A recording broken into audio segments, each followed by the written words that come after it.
What is good, YouTube? Quinn Wade basketball analysis coming to y'all with my podcast.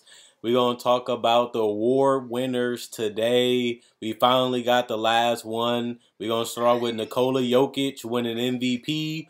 I didn't really have no problem with that. He was able to play basically the entire season, was able to play consistent throughout the entire season, was even able to play better as the season continued to go on. And he helped his team go from out of the playoffs to in the playoffs to in the middle of the playoffs to having home court advantage in the first round against Portland, which they did beat them, even though everybody thought that they would lose that series, including me.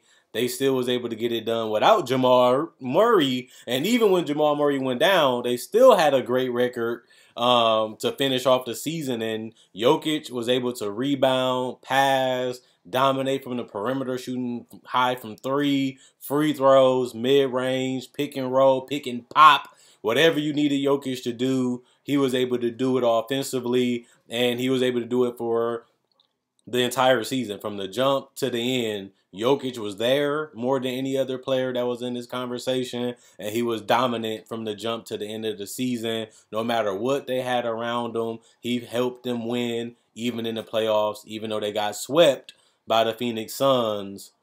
Jokic did the best he could, and he did get ejected, but you got to live with that. Tom Thibodeau, I had Monty Williams of the Suns winning this award, but you got to give credit to Tom Thibodeau too. Nobody thought the New York Knicks would have home court advantage going into the playoffs and the regular season, even in the preseason when we seen the people they was bringing back, when we seen the team that they had, even before the Derrick Rose trade, nobody seen this team being the top 4 seed in the Eastern Conference. Nobody did. Nobody seen this team being a defensive juggernaut that they was the entire season, and they was able to do that under the tutelage of Tom Thibodeau. And a lot of these guys bought in. A lot of these guys respected them from the jump. And the best part about it for them was they was able to get better as the season went on, made some very small moves, and this was their main core, and this is the core that got them into the playoffs. And you have to give credit to Tom Thibodeau for encouraging these people, aspiring with these people, being hard on them, but also getting these guys to believe if you listen, we can do this together, and at the end of the day, we can achieve our goals, even the goals that nobody thought that they could reach, probably even them from the beginning of the season. But as the season kept going on, this Knicks team was respected. This Knicks team was dangerous, and they exceeded expectations probably more than any other team. And that's most likely why Tom Thibodeau won the award. And I have no problem with it. I didn't have him winning it, but I don't have a problem with him winning it, honestly and truthfully. And he ended up getting it. When you look at the all defensive teams, I had basically the same list before they even put it out. I just had Marcus Smart on my first team. I had Drew Holiday. I didn't have Bam either. I had Jimmy Butler, but he did make it too.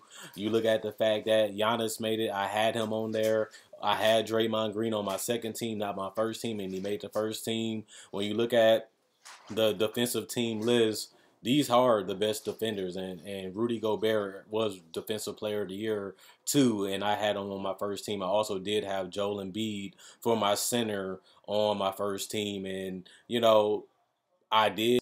I didn't have him on because I didn't look at Kawhi Leonard as an elite wing defender this entire season. Even though in the playoffs he proved that he can still do it, I went in a different direction. So the ones I primarily got wrong was putting Bam on there, putting Kawhi Leonard on there, and just moving some players. Drew Holiday was first team, and obviously Marcus Smart was completely wrong on my part, but everybody else pretty much I had on there or on one of the other lists. So we basically close. We just had some small disagreements, but when I look at the defensive teams, I don't really have no big problems, and we already knew who the best forwards was at those positions, and it was just trying to figure out what spot, what team they make, and ultimately we had basically identical lists besides two or three people of me making it and theirs not being on there. Also, when I look at the All NBA first team,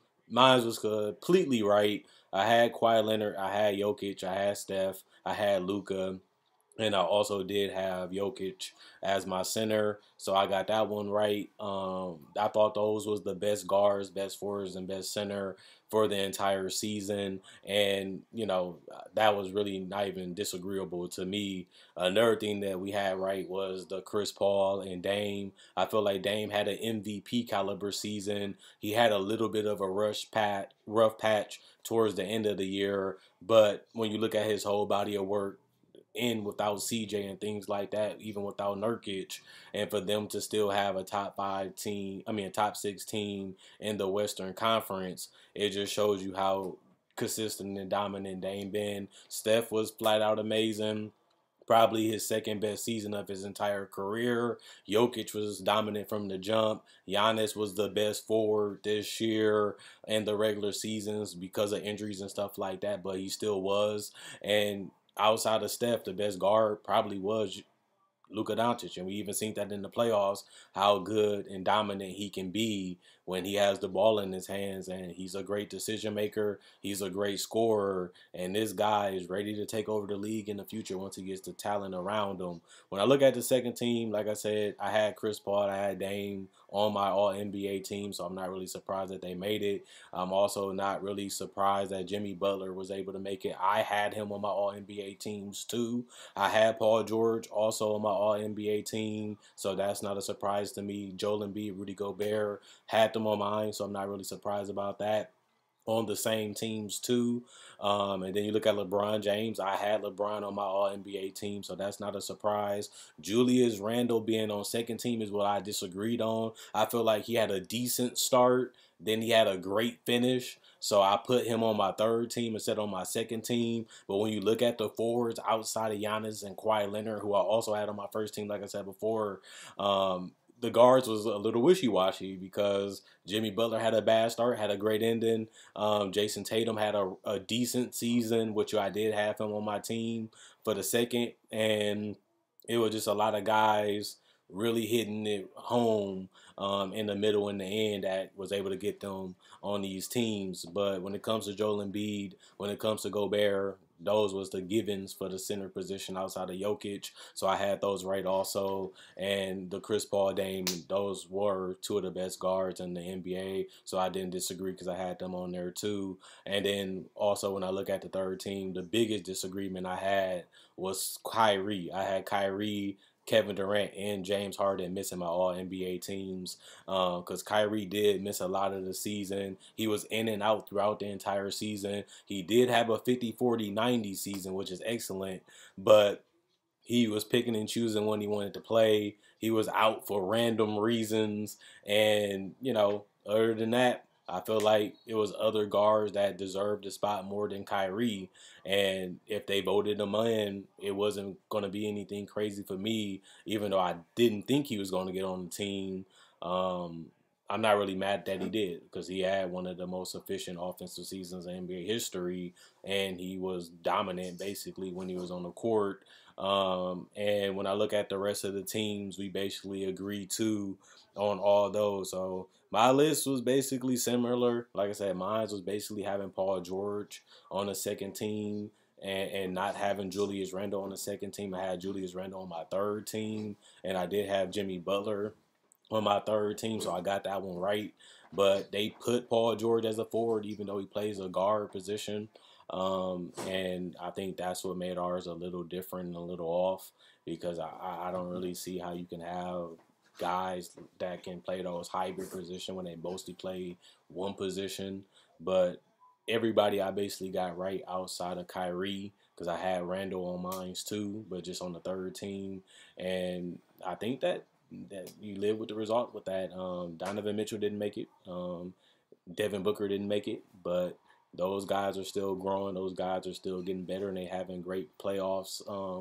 Trae Young was another guy that people thought would make it, but he didn't because there was guards that had superior seasons than him. And Other than that, my awards, the ones I got wrong, was slightly off or just a little bit more, swayed by how the voting goes in the NBA when they're doing it. But other than that, we basically got similar lists. We basically got similar winners, and really no big disagreements to me. Um, on these lists because we basically had identical lists outside of the defensive teams, and even then we had basically the same players too. Just I had some guys a little higher, they had some guys a little lower, and I had some higher than them, and they had some lower than me. But it's all about what you think. We all voting, we all doing it, and you don't really know who's going to do who and what's going to do what, and it goes with the consensus. So if enough people vote for one guy's gonna make it, one guy's gonna be on this team, one guy's gonna be on that team. But we all got our own opinions, and that's what make it fun. I'm happy I shared it with y'all. If y'all want to go back, I have them on my channel. So if you want to see what I got right, I'm telling the story, or you think I was crazy, I'm not, because my list is basically identical to all theirs of my award picks. Other than that, let me know what you agree with, what you disagree about any of these awards or lists. Let me know, should Rudy Gobert be Defensive Player of the Year? Should somebody else be MVP? So you want to tell me your All NBA defensive and second team and All NBA first, second, and third team, and I will read them. I read every comment. And other than that, I'll be back with y'all with the Clippers Utah series and also the Bucks and the Nets. I'll be coming back to y'all later today to give y'all my playoff reactions to those. Other than that, Quinn Wade, that's what I was signing out.